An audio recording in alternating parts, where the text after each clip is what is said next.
Bismillahirrahmanirrahim. Kehadiran ibu-ibu yang tidak bisa kami sebutkan satu persatu sore hari ini, Masya Allah, hadir di tengah-tengah kami, guru kami.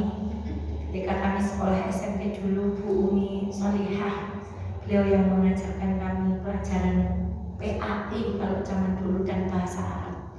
Kalau hari ini ada kebaikan, semoga kebaikan yang saya lakukan mengalir kepada beliau dan guru-guru saya yang lain. Hadapan ibu-ibu, sederek-sederek kula wonten Moyosari. Mari kita awali pengajian kita sore hari ini. Kami buka Assalamualaikum warahmatullahi wabarakatuh. Alhamdulillahirabbil alamin. Alhamdulillahilladzi la ya'til hasanata illa minhu. Asyhadu an la ilaha illallah wa asyhadu anna Muhammadan abduhu wa rasuluh. Allahumma salli ala Muhammad wa ali Muhammad kama sallaita ala Ibrahim wa ali Ibrahim innaka Hamidum Majid. Sehat saya ibu-ibu? Alhamdulillah. Mari kita bersyukur kepada Allah. Sore hari ini kita diberi kesempatan untuk memperbaiki diri supaya anak-anak yang kita lahirkan tidak malu lahir dari rahim seorang ibu seperti kita. Alhamdulillah sore hari ini kita diberikan kesempatan oleh Allah supaya cucu-cucu kita kelak tidak malu memiliki nenek seperti kita semuanya. Alhamdulillah sore hari ini kita diberi kesempatan untuk duduk memperbaiki diri supaya suami kita tidak malu menyebut siapa istrinya, dan supaya orang-orang yang hidup di sekitar kita tidak malu berteman dengan kita karena kita sedang berusaha menjadi orang yang baik. Maka ya Allah, semoga dengan duduk kita di majelis ini kita diizinkan oleh Allah untuk menjadi orang-orang yang selalu tertuntun dalam kebaikan, baik ucap maupun sikap. Salawat dan salam semoga senantiasa terlimpah kepada baginda Muhammad Sallallahu Alaihi Wasallam. Semoga duduk kita hari ini menjadi wasilah kita bertawasul dengan pengajian ini. Semoga kelak kita layak, pantas untuk mendapatkan pertolongan Allah melalui syafaat yang dibawa baginda Muhammad Sallallahu Alaihi Wasallam. Saya awali dengan kisah. Tadi pagi kisah ini sudah saya bawakan. Ada seorang qadhi hidup di negara Arab Saudi. Nama qadhi itu adalah Al-Qadhi Abu Bakar. Qadhi ini hidup dengan penuh kesederhanaan. Bahkan kalau kita mau baca, beliau hidup dalam kekurangan.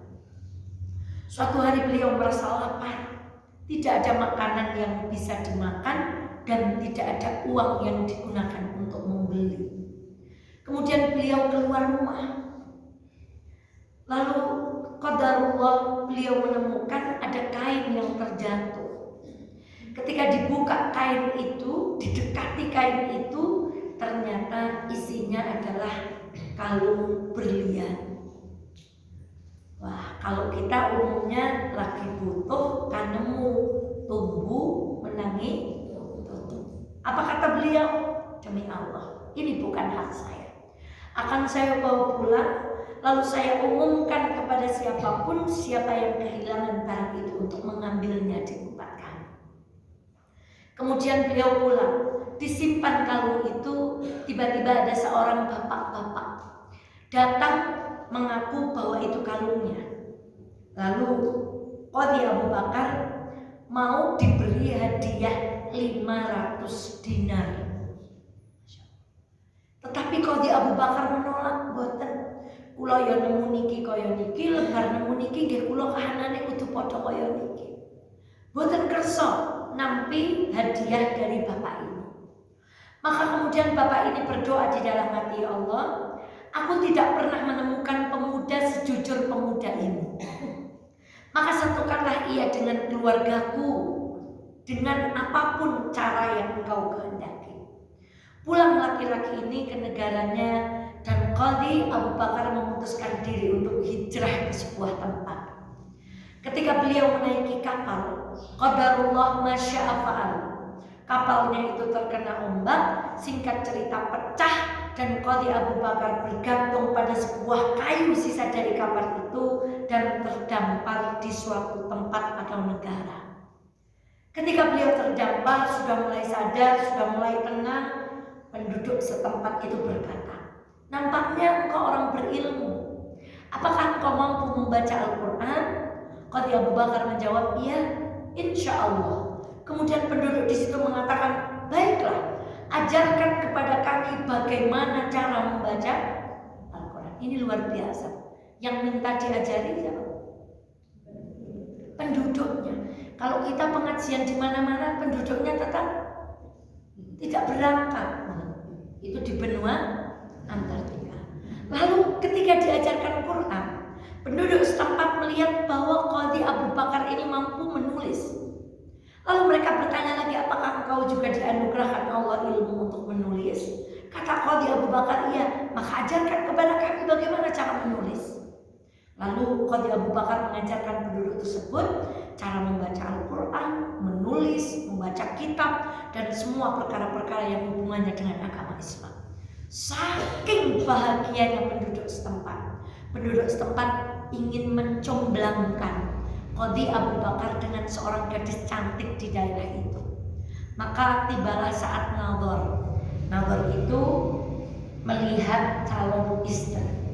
Beberapa ulama membolehkan kita melihat bagian leher ke atas, siku ke bawah, dengkul ke bawah. Nek mboten suwi-suwi lho kupinge dimae bolak-balik. Cuma didatangkan, saya didampingi keluarga saya, yang laki-laki juga didampingi keluarga perempuannya laki-laki. Kemudian dilihat, oh ya kupingnya jan loro. Oh ya rambutnya asli gitu. Oh iya dengkulnya dan seterusnya. Namun ada ulama yang mengatakan nazar itu dicukupkan hanya melihat wajah saja dan telapak tangan. Wallahu ta'ala. Ketika nazar, Qadhi Abu Bakar pandangannya tidak melihat wajah perempuan ini, tapi melihat kalung yang ada di dalam dada perempuan ini. Kagetnya luar biasa. Kemudian penduduk setempat berkata, "Masya Allah, alhamdulillah ketemu, Masya Allah." Ini beliau yang saya maksud ini. Saya itu ditanya ngajinya di mana, jawabnya Musola Fatimah. Itu lupa kalau hari ini adalah Rabu pertama. Mohon maaf ya Bu. Alhamdulillah. Ini saudara kita dari Kali Kuning, Masya Allah. Disingkat sama dengan Kalpun. Saya dulu bingung Kalpun apa Kalpun? Jebule Kalpun adalah Kali Kuning, Masya Allah. Kita lanjutkan. Ketika laki-laki ini memandangi kalung gadis ini, penduduk setempat berkata, "Kamu ini orang ahli agama. Kamu ini disuruh nazar, suruh melihat apa? Tapi kok tujuan pandanganmu justru tertuju kepada sebuah benda duniawi. Maksudnya, kowe kok kedonyak toh, sing didelokke dudu wajahe tapi kalungnya." Kemudian Qadhi menjawab, "Demi Allah, aku pernah melihat kalung itu." Kemudian beliau bercerita bagaimana proses beliau berjumpa dengan kalung itu, dan sontak penduduk setempat bertakbir, "Allahu Akbar." Sesungguhnya perempuan ini adalah cucu dari laki-laki yang memiliki kalung itu. Masya Allah. Ibu dan sekalian yang dirahmati Allah, tadi bagi saya kisahkan kisah ini di Elena. Begitulah cara Allah membalas orang-orang yang menjaga izzah, yang menjaga kesucian, yang menjaga kejujuran, yang berbuat baik semata-mata hanya mengharap ridhonya Allah Subhanahu wa ta'ala. Waktu itu laki-laki itu mau dihadiahi 500 dinar. Dan hari ini kalung beserta pemiliknya menjadi milik laki itu, dan kalau dijual laki-laki ini kalungnya yang dipakai perempuan itu nilainya 100.000 dinar. Saya hitung tadi dengan harga emas saat ini 1.400.000, 1 gramnya, 1 dinarnya itu 4,25 gram, maka totalnya 595 miliar rupiah. Masya Allah. Maka ibunda sekalian yang dirahmati Allah, mari kita bersyukur kita diizinkan oleh Allah untuk berbuat baik.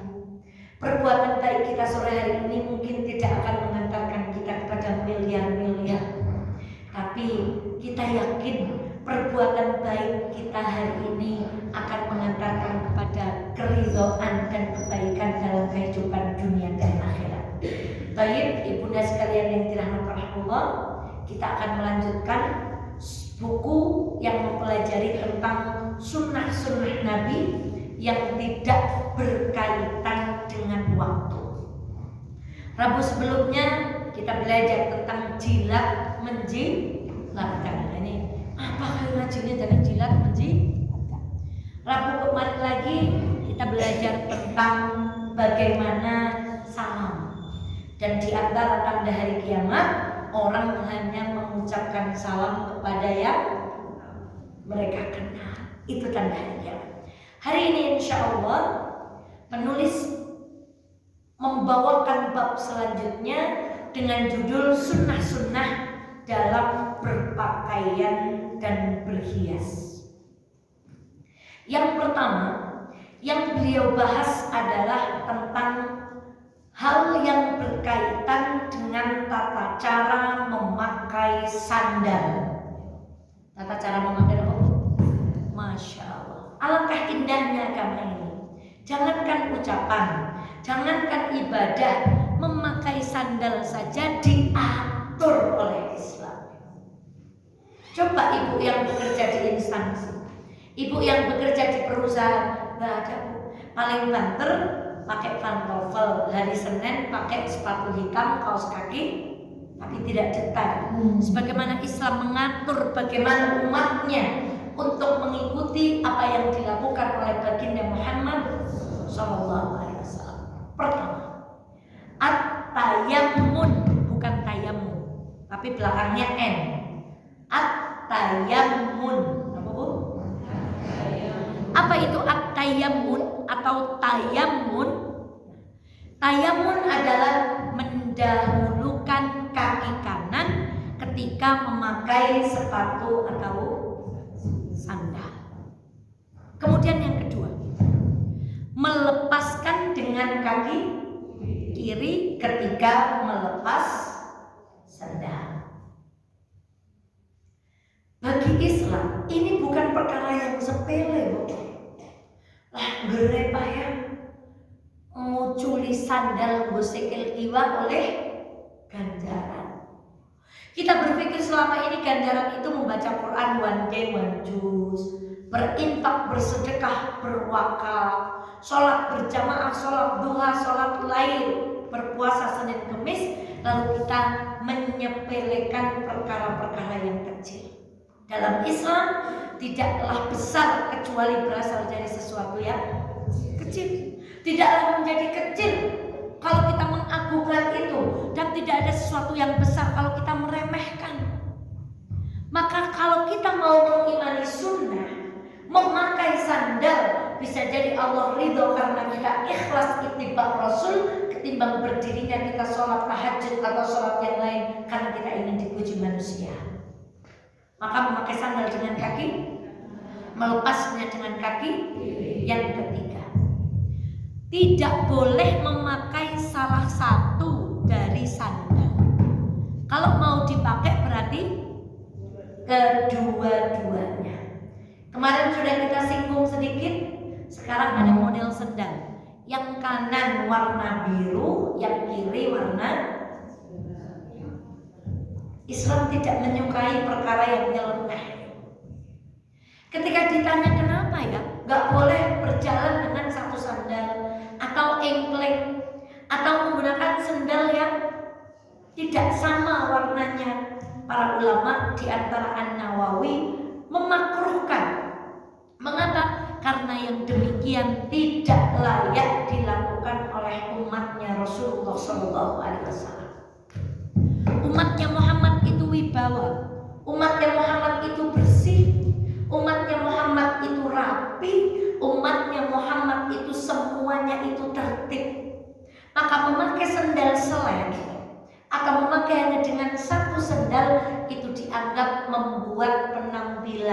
atau penampakan dari orang Islam itu menjadi tidak rapi. Sekarang gini, kalau malah luwih pede lho nek sandale selain malah seniki wong niku gaya. Kan kita tidak beragama dengan nafsu. Kita beragama dengan tuntunan yang dituntunkan oleh baginda Muhammad. Presiden Jokowi kunjungan ke Wonosobo, sepatunya satu berwarna merah, satu berwarna hitam. Kira-kira rakyatnya bagaimana? Bu guru tindak ke ruangan kelas, mengajar muridnya, sepatunya satu jinjit, sepatunya satu tidak jinjit. Kira-kira apa komentar muridnya? Perawat ketika mendatangi pasien, satu pakai sendal, satu pakai sepatu. Kira-kira yang dirawat pripun? Nyomong disontek perawat kae. Wong go sandal wae ora pajak. Bukan nyontek apa sing disontek, kewibawaannya hilang. Tidak mungkin sesuatu diatur dalam Islam kecuali ada hikmah besar di luarnya. Dan ibunda sekalian yang Allah, di luar buku ini kami pernah membaca memakai sandal itu ada sunnah yang beberapa. Itu tidak dengan berdiri, tapi dengan duduk. Lah kula dengan anak 5 ya santai. Wong arep sandal mocok nyimpekaken anake men boten kelayu. Jadi kadang sandalnya dicatik oleh nganggo ngisor men anake boten. Masya Allah, sunnahnya memakai sandal itu sambil duduk. Ini permisi. Ini lalu kita duduk, kemudian sandalnya kita siapkan, kemudian kita mengangkat yang kanan, kita pakaikan ke yang kanan, lalu memakai yang kiri, kemudian kita pakaikan yang kiri. Apa hikmahnya? Ada hikmahnya kata para ulama. Kita tidak tahu di dalam sandal itu ada apa. Ketika kita duduk memakainya, kemudian kita mengambil terlebih dahulu bagian yang kanan, kalau ada bahaya di antaranya hewan yang masuk ke dalam sepatu itu, maka kita terhindar dari bahaya itu. Islam itu. Islam, Nabi Muhammad tidak mungkin lupa kalau zikir ba'da sholat subhanallahnya berapa? Hamdalahnya, takbirnya, lalu kita nyong-orang ke mumpung lagi sehat-sehat tempat baca subhanallah itu sama dengan kita mengatakan walah Nabi nopo mboten ngertos nek 50 kuwe luweh akeh timbang 30. Nabi sudah lepas. Maka aturan seperti hal ini yang ya Allah sepele kita nggak kepikiran. Pakailah sandal dengan cara duduk. Boten ketang. Hidayat siji loro telu sing paling angel dilakoni sing niki. Wong seneng jagong dhewe. Yang ada ambil sepatu dari rak, geletakkan, langsung pancal kaki kanan, maaf. Termasuk nginjak sepatu. Apa tadi pesannya? Termasuk kita kalau pakai sandal itu non saya wingkingipun dipun injak. Lagi-lagi, bagaimana pandangan kita ketika melihat seorang presiden sepatu wingkingipun diinjak? Itu bukan dari adabnya orang Islam. Maka pakailah alas sandal dengan rapi. Kita niatkan beribadah. Apa bedanya kita memakai sandal dengan orang yang belum tahu ilmunya? Memakai sandalnya kita bernilai ibadah. Memakai sandalnya orang yang belum tahu ilmu dan tidak mengikuti sunnah tidak bernilai apa-apa. Ya pakai sandal aja. Ingat perkataan ulama, ada ibadah. Ayo pesan ayah apa tadi? Nanti bunda ceritakan ke ayah. Ya udah, nggak boleh mainan. Kata seorang ulama, ada ibadah yang akhirnya hanya bernilai aktivitas biasa karena rapuhnya niat. Sementara ada aktivitas harian biasa menjadi bernilai ibadah karena bagusnya. Bisa jadi ngaji kita nggak bernilai karena apa? Rapuh niatnya. Tetapi memakai sandalnya seorang muslim dengan kesadaran Bismillah, saya derek sunnah Kanjeng, itu menjadi ibadah. Itulah orang Islam tidak mungkin menyepelekan perkara-perkara yang kecil. Kemudian ada yang selanjutnya, Nabi itu kalau sholat menggunakan sandal. Beliau bersabda dalam Sunan Abu Daud dari hadis Syaddad bin Aus, selisihilah Yahudi. Sesungguhnya mereka tidak sholat menggunakan sandal-sandal mereka dan sepatu-sepatu mereka. Hanya ini sudah kita bahas. Tidak semua sunnah kita lakukan di tempat yang kita belum terbiasa. Justru ini menjadi kontraproduktif. Kalau ibu lebar ngaji rebuan, engkau sholat maghrib dan masjid nggo sandal mesti didelok ngawong ya sekalipun apa garong apa sesimbel, karena itu belum lumrah.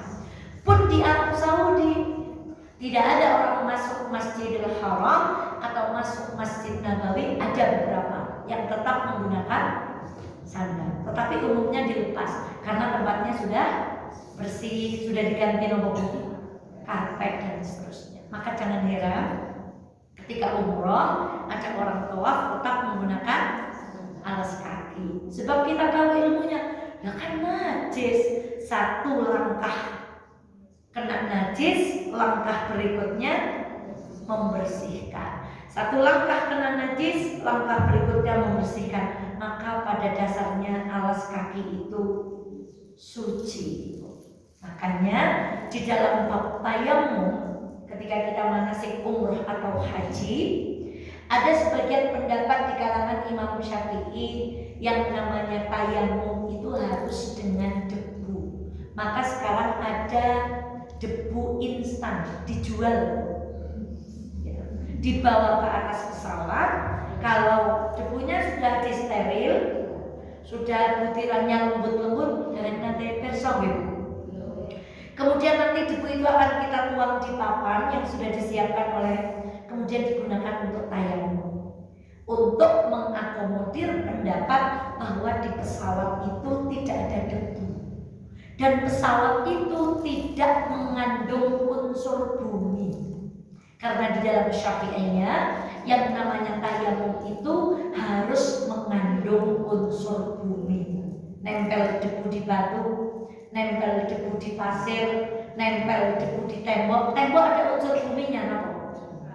Pasir, bata, semen, dan seterusnya. Yang kedua, para ulama yang mengatakan di pesawat itu sudah ada debu, maka silahkan nempel di kursi atau di meja pesawat atau di jendela boleh. Yang ketiga yang tengah-tengah, menengai mendapat sing siji ora ana lebu, sing siji butuh gawa lebu. Maka guru kami mengatakan sudah tinggal usapkan saja tanganmu ke bawah alas kaki. Maka kaki kita tempel di sepatu jeplek, kemudian digunakan untuk apa? Kalau belum tahu ilmunya kita ragu-ragu. Ih, dijadi temen grepa. Tapi Islam itu suci, Bu. Karena yang satu langkah tadi apa? Jadi jangan diwale. Berarti benar karena ya, karena anggar sembahyang nang sewu gereja menggunakan apa? Sandal. Padahal orang Yahudi dulu enggak. Sekarang terjadi kebalikan. Sekali lagi, ini sunnah yang tidak mungkin diterapkan di tempat kita. Kecuali mari kita berdoa semoga besok diizinkan haji dan umroh, sholat ketinggalan, bagian sok di jalan. Maka kalau terjadi seperti itu ya sudah, tinggal Allahu Akbar tetap menggunakan apa? Di sana kan nggak jijikan kan begitu. Ketinggalan terus dari gelas sajadah, Allahu Akbar, kakinya tetap memakai sepatu. Itulah sunnah Rasulullah Shallallahu Alaihi Wasallam. Saya baru tahu ilmu ini, aneh temen. Supaya kamu sandal aliran. Nah, kita begitu mudah menyesatkan. Kedua adalah hal yang berkaitan dengan pakaian, utamanya Warna apa di antara sekian banyak warna yang dicintai oleh Rasulullah Shallallahu Alaihi Wasallam? Kata Rasulullah dari hadis Ibnu Abbas, kenakanlah pakaian yang putih dari pakaian-pakaian kalian. Sesungguhnya ia adalah pakaian yang terbaik dari kalian. Kafanilah pula orang-orang yang wafat di antara kalian dengan kain kafan berwarna putih. Ini juga perlu kita kaji. Iya, laki-laki pakai putih itu mboten napa-napa. Meskipun kalau pakai gamis putih, jubah itu laki-laki hendaknya pakai dobelan. Karena warna putih itu cenderung nopo. Nah, menurut para ulama, ini berlaku umum. Perempuan laki-laki Rasulullah cinta pakai baju putih. Hanya sekali lagi, pakaian putih di tempat kita rata-rata nopo transparan. Maka saya sendiri justru sangat menghindari gamis berwarna putih karena di keton. Makanya di manasik haji dan umroh kami sampaikan Bapak Ibu tidak harus menggunakan pakaian putih apabila Bapak Ibu tidak yakin kalau pakaiannya tebal.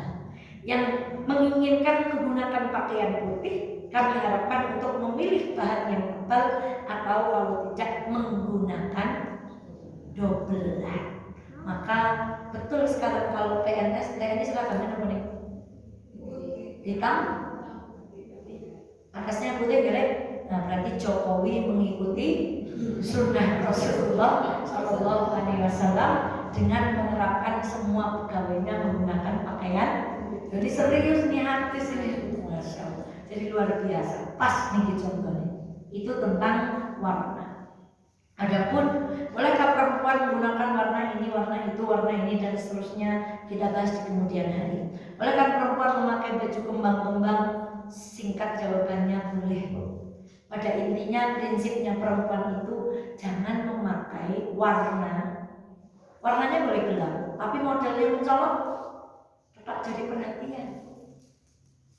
Warnanya hitam, tapi modelnya aneh-aneh, dia akan jadi perhatian. Contohnya Aurel Hermansyah, ya tuh kemarin di Jember pakai baju apa? Hitam. Saya koper-koper deh. Kalau kata Ustaz Handi Boni, saya nggak sempat mengikuti kabar artis, tapi beliau hafal semuanya. Itu goyangnya beliau. Hitam, warnanya gelap, menjauhkan diri dari fitnah. Tapi kalau modelnya itu dibuat fitnah, maka akan menjadi pusat perhatian. Intinya perempuan itu jangan menggunakan pakaian yang menjadi pusat. Bahasa gambile meleh, ampun ngagem-ageman sing marai wong lanang noleh. Marai wong lanang apa? Kalau pakai baju kayak kita kan insya Allah lihat kalau nggak wong noleh. Tapi kalau kita sedikit menggunakan apa yang mesti wong lanang mau. Nah, ini kayak lembu barang di sawah-sawah tetap manis ya. Nah, bawa ini itu tentang pakaian. Kemudian tentang parfum. Kapan kan sudah jelas wanita diharapkan menggunakan parfum. Kalau laki-laki justru karena Rasulullah itu cinta sekali dengan parfum. Jadi Rasulullah itu baunya. Jadi kita perlu membuat pasangan kita berbau. Bahkan di pelajaran kitab ini, Bu, laki-laki itu kalau sholat Jumat memakai parfum, kalau nggak punya boleh memakai parfum istrinya. Itu saking cintanya Rasulullah kepada parfum. Diberikan rasa cinta kepadanya dari dunia, wanita dan parfum, dan dijadikan kesenangan dalam sholat. Itu kata Rasulullah SAW. Aku tidak pernah menyentuh kain sutra dari baj yang lebih lembut dari tangan Nabi Muhammad, dan aku tidak pernah mencium keharuman yang lebih harum dari keharuman Muhammad SAW. Jadi baunya selalu pulau mambune warna-warna. Angger nunggang kuda, ujungnya gambung mambu bensin, mambu asap di jalan. Angger keringetan ya mambu keringet. Nah, mambu wangi sedela wis langsung. Dari Nabi Abdul Umar melakukan istijmar. Apa itu istijmar? Menggunakan uluwah yang tidak bercampur dengan yang lain dan dengan kafur yang diberi uluwah. Lalu ia berkata, beginilah Rasulullah SAW beristijmar. Apa itu beristijmar? Memakai harum-haruman atau bertabakhur. Bukhur. Orang Arab itu membakar kemenyan. Kemenyannya itu bau apel, bau bunga melati, bau jeruk, kemudian dibakar, diapakan? Itu bisa atau ditiup, dikelilingkan di rumah. Jadi kemenyan itu kalau di Indonesia identik dengan apa? Dengan apa? Tadi saya ketemu seorang ibu yang punya putra itu pekerjaannya itu di petinggi kepolisian. Ada data baru. Indonesia itu masuk dalam 3 negara yang ditakuti dunia. 1 Amerika, 2 Rusia, 3 Indonesia. Lalu beliau bertanya sama saya, coba Ustaz Eva, kira-kira Indonesia itu ditakuti karena apanya? Saya bingung. Ternyata beliau jawab karena santetnya. Saya kepikir-pikir penghinaannya. Karena katanya terkenal. Santetnya kita tuh bisa tembus luar negeri. Jadi dukunnya di Garong yang disantet di Australia. Pulau wong sak donya do wedi karo wong Indonesia. Mergo wedi dina. Jadi menyan itu kok selalu hubungannya itu dengan jin. Kalau orang Arab yang namanya kemenyan itu untuk mengharumkan ruangan. Coba masuk orang Wonosobo yang orang Arab itu pasti rumahnya bau bukhur. Bau bukhur. Jadi bahkan kalau malam Jumat kami punya teman itu bertabakhur. Kadang beliau bikin sendiri, pandan diiris kecil-kecil, dicampur cengkeh, dicampur serai, kemudian dikeringkan, kemudian bertabakhur. Malah ini pakaian ini dimasukkan ke dalam asap gitu. Apa jenenge? Sepa caranya lah. Nah, gue apa mbak? 100 lah. Nyemper koper ya. Itu Bu. Jadi Rasulullah itu harus pakai sendalnya tertib, memakai pakaian yang dicintai, tangannya lembut, bertabakhur.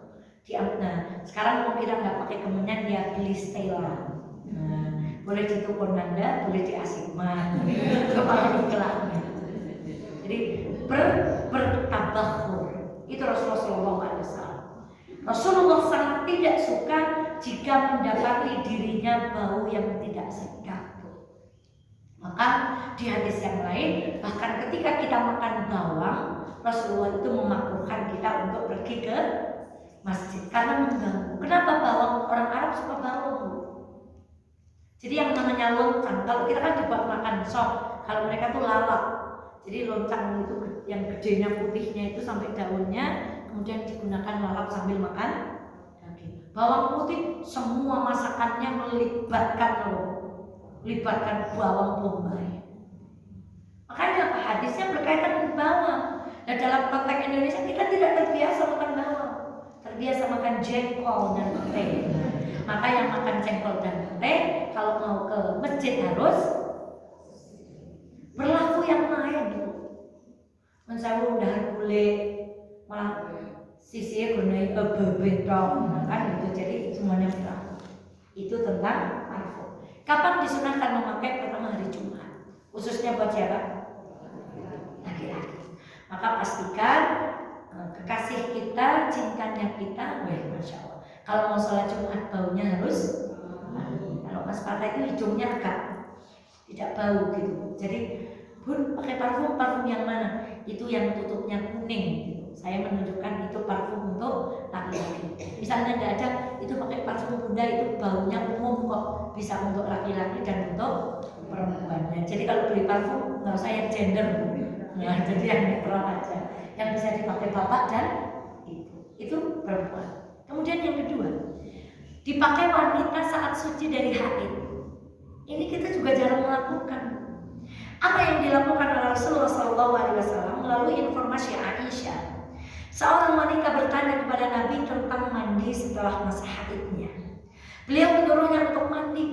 Beliau bersabda, ambillah kain dari mis parfum dan bersucilah dengannya. Wanita itu berkata, pripun carane?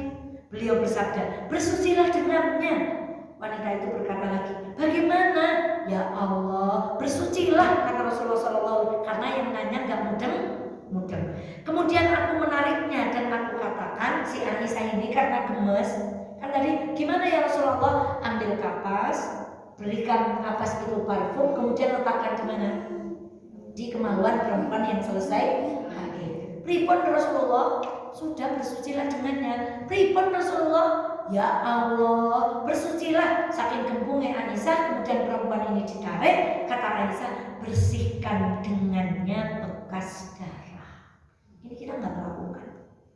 Kita meninggalkan sunnah. Jadi kita kalau mau melakukan sunnah aslinya ambil dalam peluang ini.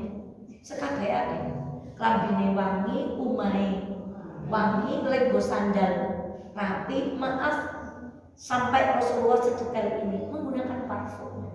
Jadi sebelum bersuci, yang paling ideal kalau di Syafi'iyah itu kapas diberikan parfum, kemudian kita taruh di area inti kita, lalu kita pastikan. Kalau masih ada bercaknya, menurut informasi Aisyah, pastikan sampai kapas itu bersih. Tapi suatu hari lewat hadis yang lain dan disahihkan oleh para ulama, seorang perempuan datang, aku kok masih ada keruh-keruh. Lalu hadis itu menerangkan keruh itu tidak terhitung sebagai haid. Apakah ini bertentangan? Tidak. Tapi kita tidak bahas hari ini karena kita tidak bahas tentang. Artinya pada intinya perempuan itu selesai mandi haid baunya nopo? Wangi. Bon, kalek nonton ya, awalnya dewe-dewe wangi. Jadi sekarang kalau ada ventilator bau sirih, ventilator bau apa lagi? Bau min, bau apa lagi? Terus pokoknya membuat apa baik, mawar apa soroh apa kena baik, itu baik karena membuat kita menjadi wangi, harum. Pertanyaannya, kapan perempuan boleh memakai parfum? Ada tulisan artikel, saya lupa waktu itu nggak nge-share perempuan, kita boleh memakai parfum. Misalnya begini, mau perempuan diantar suami dari rumah, langsung naik mobil ke sini ya perempuan semuanya, pulangnya yang nggak ketemu dengan laki-laki, itu boleh. Atau kita mau kumpul keluarga, yang itu mahram semuanya, kemudian kita menggunakan parfum, di situ tidak ada laki-laki ajnabi, maka kita boleh menggunakan wangi-wangian. Selebihnya kata Rasulullah, orang mau ke masjid pakai parfum pulang, bahkan disamakan dengan maaf pelacur. Itu Rasulullah. Karena Rasulullah itu sangat cinta dengan perempuan. Non sewu. Orang kalau sholat, imam lupa gerakan, maka makmum laki-laki bilang apa? Subhanallah. Kalau lupa bacaan, makmum laki-laki matur apa? Membenarkan bacaan. Kemarin saya sholat di Al-Arqam. Dilala ustaznya tuh baca Qurannya tuh bagus banget. Amma yatasaalun. Salah tuh. Saya tanya, jadi kak ayah menang baik. Maksudnya tanya bapak-bapak saya dengan kakak saya dan ada menang baik apa sih bang imam salah ngasih pengkel. Ya barang lagunya kayak aku harus nggak bener nasi kerja demen. Jebule arep bener kayak imam itu takut karena imamnya bacaannya terlalu dan itu imamnya salah lagi. Ya Allah, sementara perempuan nggak boleh bersuara, Bu. Bapaknya nggak ada yang benerin. Begitu sholat pulang ke rumah, jadi orang nangis yang bener, kan bukan pada apa-apa. Dan barang imamnya yang macam pola pikir yang bukan kita yang bener nah salah. Jadi memang benar, beri kesempatan imam saat lupa. Bukan ketika imam kuliah wal kafirun langsung belakangnya nyawa, tapi beri kesempatan untuk mengingat. Ketika sudah diberi kesempatan untuk mengingat tetap lupa, maka makmum. Sekarang perempuan caranya mengingatkannya gimana? Padahal kalau ibu bersuara, orang sholat itu bernafsu nggak dengar suaranya itu. Misalnya kita membenarkan la yukallifullah, terus imamnya masya Allah, mbak sing bener suaranya kayak itu gitu nggak? Gak mungkin, Bu, karena sedang dalam keadaan apa? Tapi meskipun dalam keadaan orang titik nol nafsunya, perempuan tidak boleh dipamerkan kepada laki-laki. Itu saking cintanya Rasulullah kepada Nabi. Kalau boleh, Rasulullah akan menyuruh, udah betulkan aja, kul a'udzu. Gak boleh, saking dijaganya wanita. Ada satu hadis lagi, diamnya perempuan di rumah lebih baik daripada dia keluar masjid. Bayangkan, kalau dibandingnya rumah, dan sekarang pertanyaan, nah kalau keluar nggak ke masjid terus apa kemuliaannya? Nah ini pembahasannya lain ketika bekerja dan seterusnya. Artinya apa? Perempuan itu barang yang sangat pripen dan mulia. Ketika memandikan jenazah, siapa yang boleh memandikan laki-laki? Hanya siapa? Yang lain gak boleh. Hanya suami, tidak berlaku kemahraman. Selebihnya anak perempuan. Saking dimuliakannya perempuan. Ketika meninggal ditutup rapat, walaupun ketika hidup dia saking dimuliakan perempuan. Maka ketika Allah melarang kita menggunakan parfum bukan karena nggak sayang, tapi sebaliknya karena Allah itu menjaga kita. Sholatnya perempuan di ruang tamu, kata Rasulullah kalau hadisnya kita terjemahkan, luwih apik meneh nang jero kamar.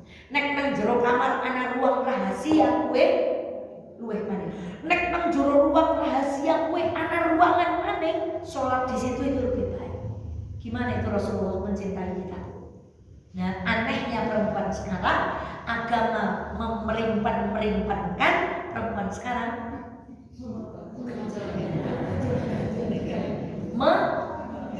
menonjol-nonjolkan. Padahal mestinya terbuka di dalam, rapat di luar. Nah, perempuan-perempuan sekarang rapat di dalam, terbuka di luar. Niki kuali. Maka ibunda sekalian yang dirahmati oleh Allah, itu diantara parfum yang berkaitan dengan perempuan. Kapan kita disunahkan memakai parfum lagi? Saat berihram atau umroh. Ini pun yang memakai siapa? Laki-laki. Makainya di mana? Ada aturannya, bukan pada kain, tapi dioleskan langsung kepada kulit. Dan yang paling dicintai adalah parfum yang tidak mengandung alkohol. Namanya Mus'ab bin Umair, sahabat Rasulullah SAW, laki-laki paling ganteng sedaratan Mekah setelah Rasulullah SAW. Kalau Mus'ab bin Umair pergi ke alun-alun, orangnya sudah sampai ke Dieng, baunya masih tertinggal tapi Mus'ab bin Umair kemudian menerima Islam. Ketika meninggal, orang yang kaya raya, tampan, baunya wangi, rambutnya klimis, paling klimis di Mekah. Ketika meninggal, baju yang ia kenakan kalau ditarik menutupkan kakinya, mukanya kelihatan. Kalau ditarik untuk menutupi kepala jenazahnya, kakinya karena berubah menjadi tidak punya apa-apa demi berjuang dengan Rasulullah SAW. Allahu Akbar. Sampai Rasulullah akhirnya menyuruh sahabat untuk menutupi kaki Mus'ab bin Umair dengan rerumputan. Nah, maka saat kemudian apa? Memberikan wangi-wangian kepada mayit. Nah, jadi jenazah itu harus bau apa? Nah, jadi perempuan itu kapan boleh diwangi-wangi? Ketika sudah menjadi mayit. Dan insya Allah seharum apapun mayit tidak ada yang akan bernafsu. Jadi kapan perempuan dibolehkan memakai parfum yang tidak ada halangannya? Ketika sudah menjadi. Dan sewangi-wanginya perempuan nggak ada. Orang takziah laki-laki meskipun jomblo, ya Allah, pemadon ke ambune nggak ada. Disitulah Islam, karena dia akan kembali dengan kemuliaan. Sebaliknya, dilarang bagi perempuan memakai parfum pada masa iddahnya. Jadi masa iddah berapa Bu? 4 bulan 10 hari. Tidak boleh memakai parfum. Saudara sering ditanya, apa larangan dan anjuran bagi wanita yang sedang menjalani? Ibu, kalau memang harus keluar dan pekerjaan itu tidak bisa digantikan, boleh Islam. Tapi kalau pekerjaan itu masih bisa digantikan, kita lebih baik di rumah. Tidak boleh dandan, tidak memakai parfum, tidak memakai pakaian yang mencolok, keluar dengan mahram, dengan kepentingan-kepentingan yang tidak bisa digantikan oleh orang lain. Selama berapa Bu? 4 bulan 10 hari. Kalau bapak iddahnya berapa? Tak ada iddah. Lepas istri meninggal, bapak nggak cari-cari manalah wanita yang pas untuk menggantikan ibunya, anak-anak. Kalau perempuan bulan.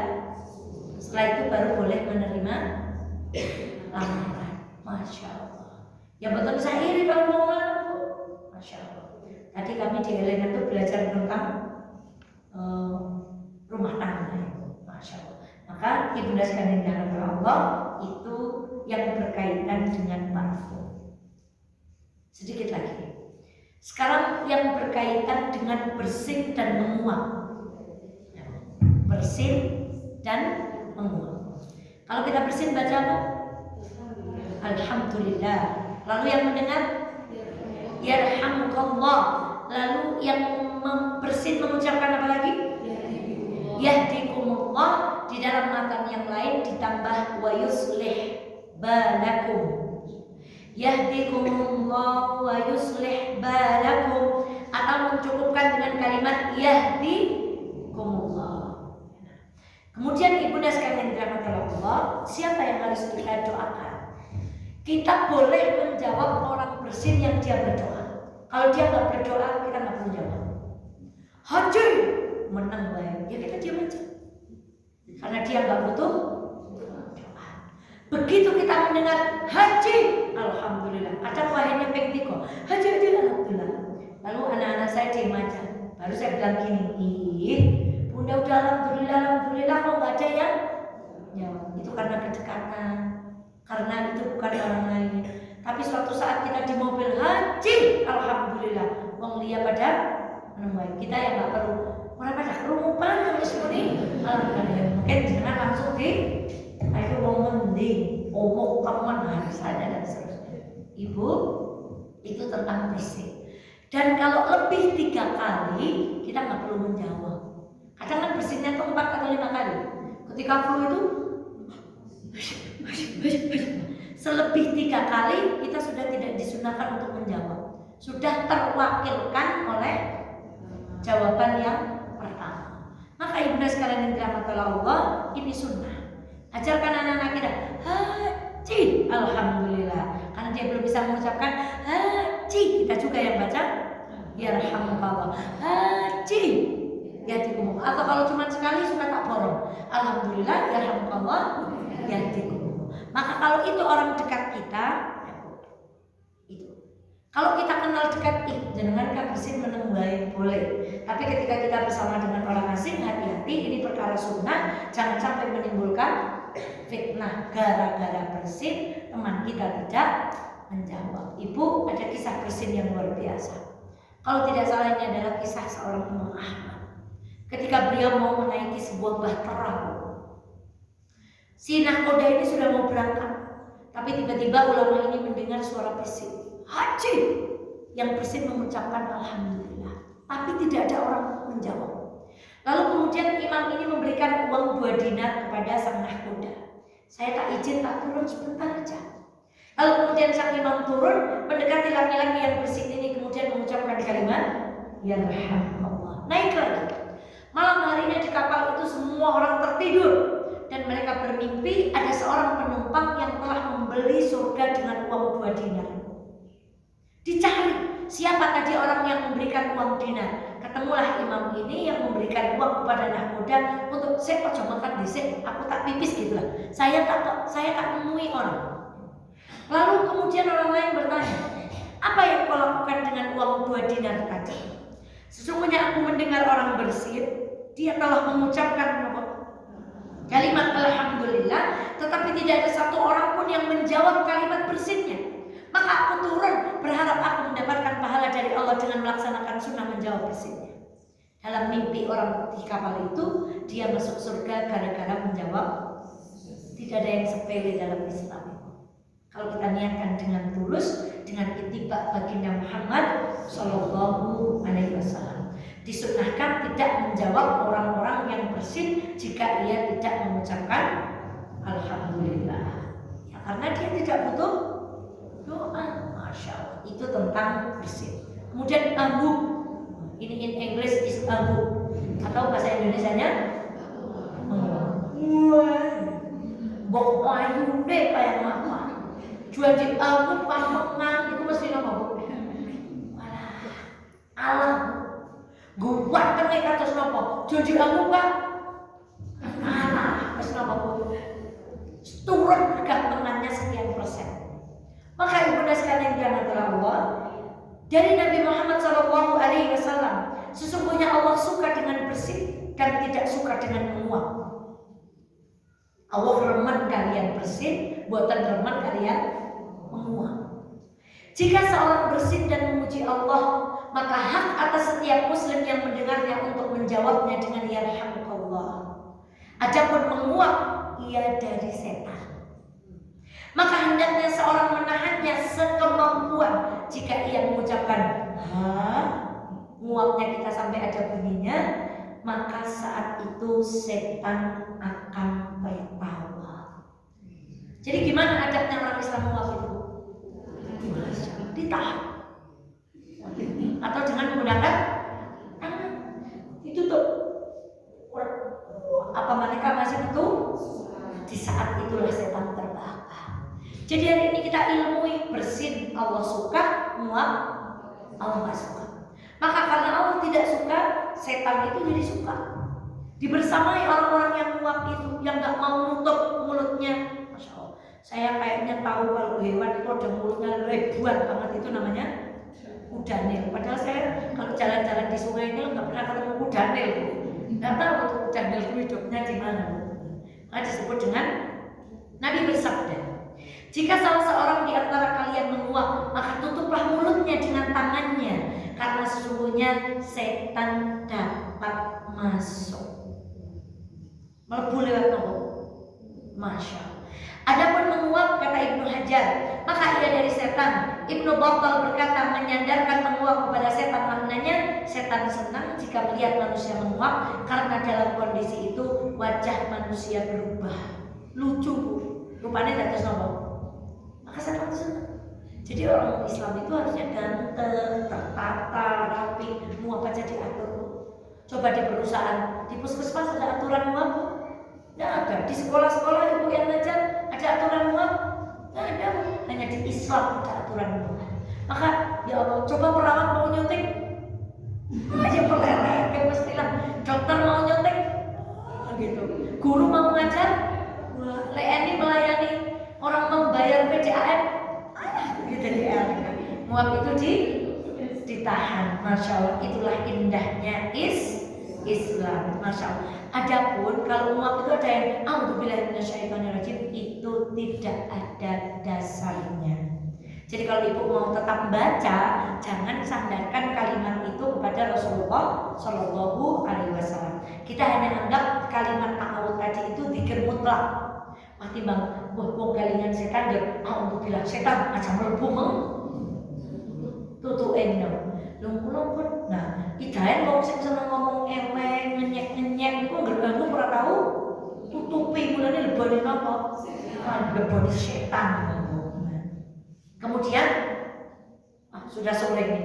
Saya akhiri dulu sampai ketika sunnah ketika menguap. Sekali lagi bacaan a'udzubillahi minasyaitonirrajim ketika menguap bukan berdasarkan tuntunan. Namun apabila kita mau melakukan itu sebagai dzikir mutlak, maka tidak boleh menyandarkan itu semuanya kepada Rasulullah Shallallahu Alaihi Wasallam. Ibu dan sekalian dirahmati oleh Allah, demikian kajian kita sore hari ini. Saya yakin ibu sudah tahu adabnya.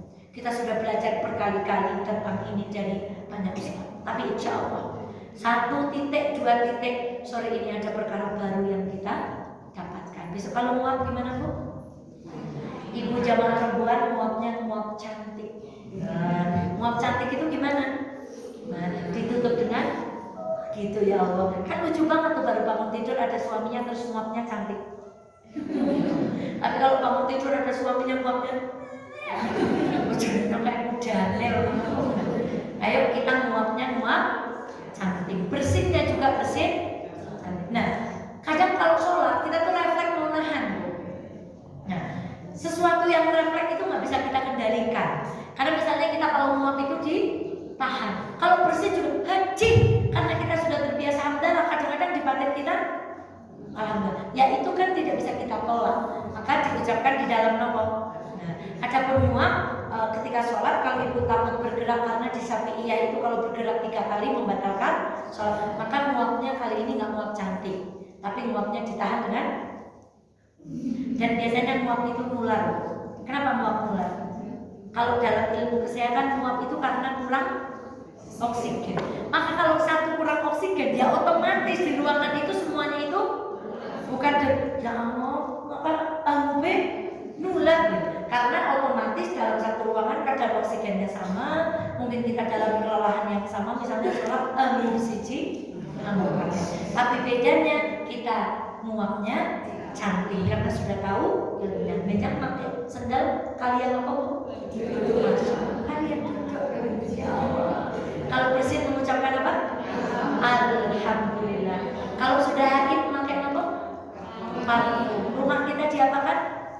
Diwangi-wangi, bertabakhur. Nah, sekarang timbang repot bakar minyak, tinggal pakai. Kalau mau sekarang dijual bu, dijual bebas.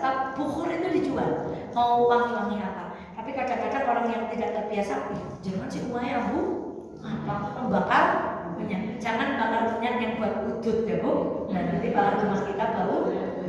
Demikian, insya Allah kita lanjutkan di kajian-kajian berikutnya. Ibu, kalau Rabu pertama, khusus Rabu pertama kita di tempat ini, di masjid ini. Tapi kalau Rabu seterusnya kita kembali ke musola yang bawah di musola Fatimah. Pangapunten tadi Ustazah Eva salah informasi. Insyaallah. Maka tadi Bunda sekalian dirahmati Allah, semoga kita dimudahkan untuk mengamalkan sunnah walaupun itu barang-barang yang kecil. Jadi mulai hari ini kita menjadi perempuan yang wangi insya Allah. Demikian kami akhiri. Astagfirullahaladzim. Yang salah tolong dibetulkan, yang bengkok diluruskan, yang kurang dilengkapi. Kita lanjutkan dengan sunnah-sunnah Rasulullah yang baik. Yang Rabu depan insya Allah sunnah-sunnah yang sudah berkaitan dengan waktu. Kita awali dari waktu pagi, siang, sore, malam, kemudian selesai buku ini. Wallahu ta'ala a'lam bishawab. Assalamualaikum warahmatullahi wabarakatuh.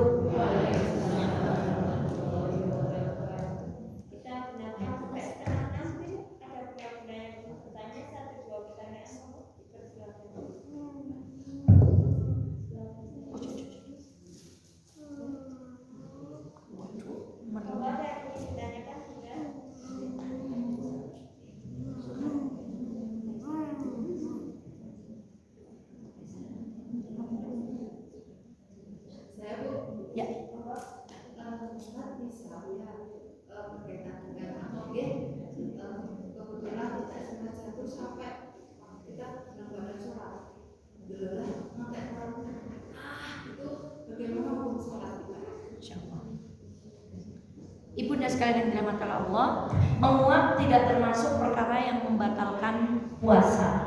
Nah, hanya bisa jadi karena kita kurang ilmu, itu bisa mengurangi kesempurnaan pahala sholat, puasa, sholat. Jadi menguap bukan bagian dari hal-hal yang membatalkan sholat. Tapi andai ada orang menguap dan dia sudah tahu ilmunya, kok kemudian sampai keluar suara, maka tentunya itu mengurangi kesempurnaan pahala sholat. Maka hari ini, Masya Allah, kita berhati-hati terhadap satu kegiatan namanya menguap. Dan saya pernah baca, ada seseorang yang menguap, mulutnya tidak bisa kembali lagi karena terkena sarafnya. Wallahu ta'ala a'lam bishawab.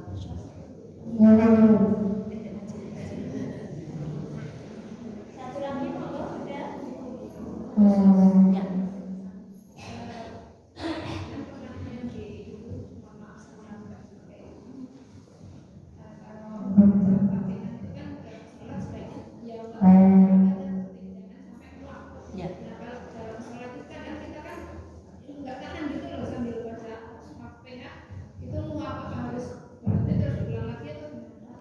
Jadi nguap itu sebenarnya sesuatu yang tidak bisa kita tahan, karena itu sistem tubuh yang memberikan sinyal bahwa kita itu kekurangan oksigen. Maka caranya dengan menahan itu, tidak perlu mengulang tapi menahan. Kalau mau mengulang itu lebih baik kalau waktunya ya sah. Makanya kan membaca Fatihah dalam sholat berjamaah itu kan berpendapat-pendapat. Satu, makmum sama sekali tidak membaca, cukup mendengarkan imam. Ini kalau nguap tentu saja bacaan kita ditanggung imam. 2, makmum membaca setelah imam selesai, dan saya kira imam-imam kita tidak memberikan waktu yang cukup. Kalau kan sebenarnya kalau selesai waladhdallin amin, imam itu diam. Imam itu diam, memberikan kesempatan makmum yang belum membaca Fatihah. Tapi kan kita tidak menerapkan itu.